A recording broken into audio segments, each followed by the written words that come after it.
하나, 둘, 셋. 반갑습니다. Nice to meet you. Nice meeting you, everyone.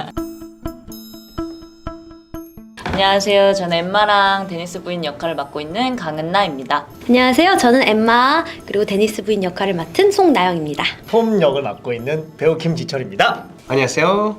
My name is Guillaume Piget. I'm the director of Theatre, and I have the pleasure of working with these guys on the Korean version of The Nature of Forgetting. 내한 공연, 한국 초연, 재연, 배우로, 연출로 계속 참여하고 계신데 각각 느낌이 좀 다르신지? So I think it's an immense honor to just be able to create a piece of work, tour it, and then allow that piece of work to have another life in other bodies, in other imaginations, and I think that's a privilege. So when we created the show, we had no idea that the show was going to have such a long life, and we always, as a company, we always feel like for a show to stay alive, it has to keep changing, it has to keep evolving, it has to keep growing, and so to be able to now train a company of actors here in Korea to make the show is yet another opportunity for us to allow the work to carry on, to allow the exploration to carry on. And the show keeps growing, keep developing. It's meeting different bodies, different imaginations, and that's incredibly enriching for me as a director making that show. So yeah, how do I feel? I feel incredibly grateful and incredibly privileged to just be able to do that with these wonderful people. Were there a moment that you were confident that the audience would find this physical theatre form attractive? I never really cared. And I still don't really care. I think it's really important. I mean, it's not true. It's not that I don't care what the audience think, but I think it's really important when we're making a piece of work that we don't think about the audience. I think the first person that I'm trying to please is me. So what I'm making, I need to like it. I need to like it. It needs to please me. And then if I like it, then I can only hope that other people will like it. And obviously, when other people like it, then of course it's great. It's very pleasing. It's very rewarding to come on stage and come out of the theatre and sort of meeting people with whom the work has resonated in a very deep and intuitive way is magic. It's incredible. It's the best feeling in the world, and I wouldn't change that for anything else. But when we make the work, I really try to not think about that. I focus on what is it that we want to make? How do we want to make it? And then everything else is extra. It's not the driving force, and it shouldn't be the driving force, I think. 우리나라에 있는 연극열전이라는 팀과 어떻게 공동 작업을 하시게 된 건지 아주 간단하게 얘기해 주실 수 있을까요? I think when the collaboration was very natural, and it started with, I think, Miss Her and Jeannie Kim 허재 대표님. coming to see our show at the Edinburgh Fringe Festival in 2017. And I really remember meeting Jeannie and Miss Her after the show. Like you do meet a lot of producers and you do meet a lot of people from around the world in those big festivals atmospheres. And I remember thinking, well, they sound very nice. Is it going to be one of those meetings that you just meet and then you never hear from anyone? Which happens a lot. And but it wasn't one of those meetings. And Jeannie and I kept in touch. Miss Her and Best Play and the Warren Foundation, who was one of the original partners, managed to sort of make us come first to perform the show here. So it was good to sort of try out, see what happened, sort of introduce Korean audiences who might not be used to that kind of work. And it turned out that it was really successful. And so based on that success, then we moved forward with the idea of training a Korean cast to perform the show. And that was going to go ahead in 2020, but obviously happened what happened, so it was delayed. And I'm so glad that Warren Foundation and Best Player were persevered with us, and so we did. And it was 2 weeks, and back then we didn't know. Was it going to work? We don't know, but at least we're trying, and it's 2 weeks, and it was really successful. It was very well received, and so based on that, then Best Player took sort of ownership over the project and decided to sort of organize this other life for the show. Now it's a much larger project, 67 shows, 150,000 shows. And so they will be doing 67 shows. There'll be 2 casts running the show. So it's just incredibly exciting, and what I like about it is that it's something that grew organically in response to how we got on.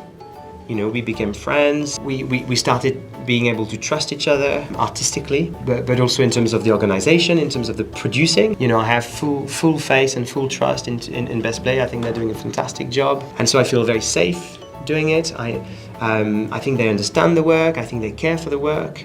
And that's really important. And then the creative team, the actors, I think I also feel the same level of care, the same level of trust, the same level of confidence. And so I think it has happened in the best possible way, in a way that sort of started small, with just, you know, us doing a few shows, to sort of then, you know, teaching and training the show, and then doing a few more shows, and then now it's growing bigger and bigger and bigger. So let's see what happens after this.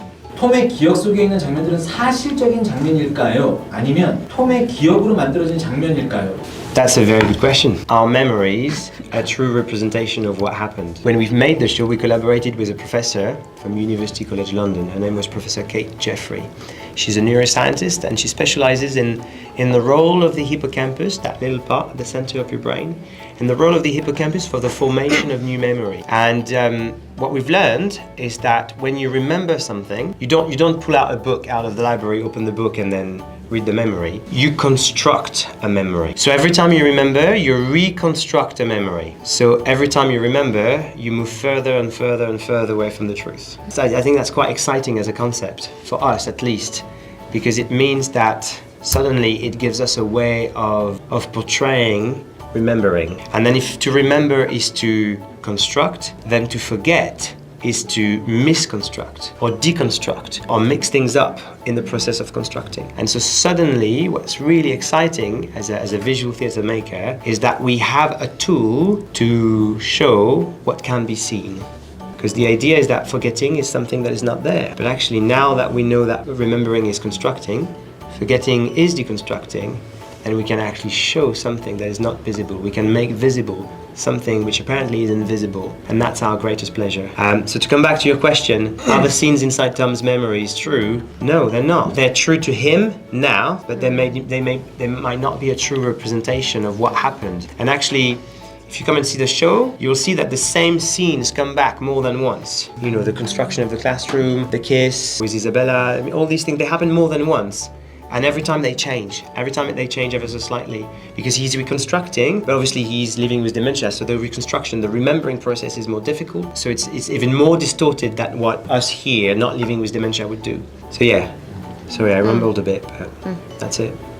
시기별로 보여주는데 이런 장면들을 선택하게 되신 계기가 있으신지, 혹시 연출님이 생각하시기에 일반적인 사람들의 과거의 보편적인 모습이라서 그러셨는지 궁금합니다. When we were making the show, in our discussion with Professor Kate Jeffrey, you know, we learned that people living with dementia, short-term memories, so memories, you know, what I had for breakfast this morning, so the recent past is a lot less accessible straight away. Memories from a sort of a distant past, because they've been remembered many more times, they're a lot more embedded, they're a lot harder to get rid of. So that's one of the reasons why we focus on Tom's earlier life. Because obviously he's 55, but we only visit memories from when he's about 10 to when he's about 35. These memories are part of his long-term memory. We also collaborated with a lot of sort of organizations like the Alzheimer's Society, Dementia UK, so organization that supports people living with dementia and their carers. And we conducted interviews with these people based on a very famous broadcast in the UK called Desert Island Disc. The model is very simple. You ask people about their favorite songs, and you ask them about the memories attached to these songs. And so we would go into care homes, and then we would make a presentation for their family, for friends, or for their carers. And the aim in leading those interviews was not to sort of study anyone's lives, but it was to sort of see the link between music and memory, and how music has a special power on memories. And I'm mentioning that because usually the songs or the tunes that were being chosen were mainly songs or tunes that belonged to that sort of 8 years old to 35 years old bracket. So it was interesting for us to be able to sort of know the science and sort of see what the real human experience is, and sort of allow that to make its way into the making process. And so that's why the memories that we're choosing are all stages of life from an earlier standpoint.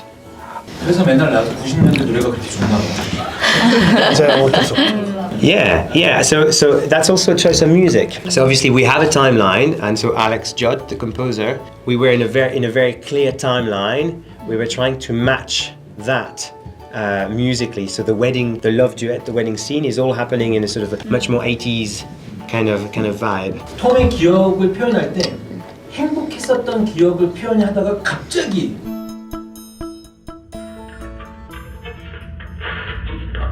무섭게 표현된다거나 이렇게 교차되는 것 같거든요. 이런 연출의 의도가 혹시 있으신지요? I don't think it's systematic. I think we start the show in terms of the world of memories. We start the show in an idyllic world. There's a lot more frustration in that world. And then that becomes a little bit more nightmarish, and then we move towards the end. So for me, there's a progression of darkness in terms of darkness meaning forgetting and being even more confused. So for me, they don't go one after the other constantly. For me, there is a progression of darkness, if you like, throughout the show until leading up to the end. And that's a conscious choice. It's a dramaturgical choice. It's to make sure that, you know, the hero's journey is clear, that we go from somewhere slightly more idyllic and then we move towards darker and darker and darker places. But for me, the way of bringing more darkness is by distorting the sort of the happier memories. 동선이 굉장히 복잡한데 동선을 짜는데 가장 중요하게 생각한 부분이 있으실까요? The most important thing for us is to make sure that the journeys are clear. We don't use words. You know, we use action, we use movement, we use props, we use light, we use music. So for us, what's really important is that when we're making the show, we want to make sure that people connect with our work, that it reads, that it makes sense, that it's accessible. We don't want to make a piece of work that is so artistic that people don't connect with it. 궁금합니다. 여기 있는 소품들이 상징적인 소품이 있을까요? I think there's a difference between a symbol and a metaphor. So I don't think the props symbolize anything. But the way we're using the props is usually opening a world where metaphors are possible. So the props start being something else because we're using them in a certain way, because we're manipulating them in a certain way. They stop being what they are and they become something else. That's the way we work. We make metaphor. So in that sense, yes, our bodies, our actions, everything we do, hopefully is loaded with layers of meaning. And we could talk about it at length, but I think what's best is for people come and see the show and make connections with what they make connection with, because we've got different background, different family histories. We're different. So we're not making the same connections. But hopefully what we're providing is open enough so that a lot of people can connect with our work, and specific enough so that we're not being vague. 음악의 템포나 어떤 음악의 분위기가 여러 가지 드라마에 유기적으로 결합되어 보이는데 어떻게 의도하신 건지 간단하게 좀 얘기해 주시면 좋을 것 같은데.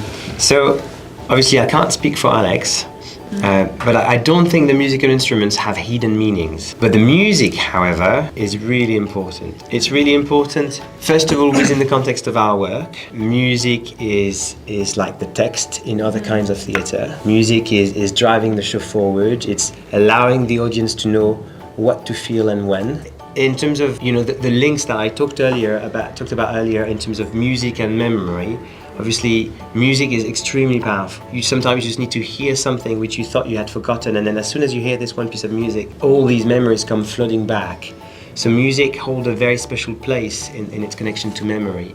And it's the same with touch, and it's the same with smell, but these are a lot harder to portray on stage. So obviously we're really maximizing the use of music there. And I think sound, very much like props, are part of the constructions of memory. So in the same way that we're constructing a memory with set pieces, you know, the sound is also building up, is also being constructed or deconstructed in the same way. And on top of that, obviously, we've got themes for the various characters. You know, there's an Isabella theme that comes back very often. And I think that's very important in the way Alex's work as well.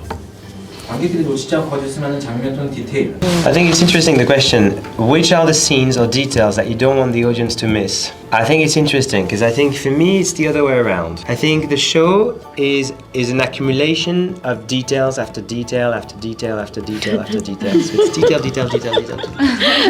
So what I wouldn't want people to miss, overarching sort of journey that people are going through. 이번 시즌의 공연을 보실 관객분들한테 마지막으로 한 말씀. I I think everything that I want to say in the show. So I want them to come and see the show, and then actually, what I'd like to know is what they thought of the show afterwards. So I want to hear from them once they've seen the show. 공연이 시작되고 나면 Once the show begins, 프로듀서 허랑 얘기해서 he will talk with producer Hop. 이 공연 보신 관객분들이 어떻게 보셨는지 방송할 테니까 유튜브 방송할 테니까 He will go live on YouTube that how the audience saw the show. 네, 그때 보시면 됩니다. So 네. you can watch it from abroad. 감사합니다.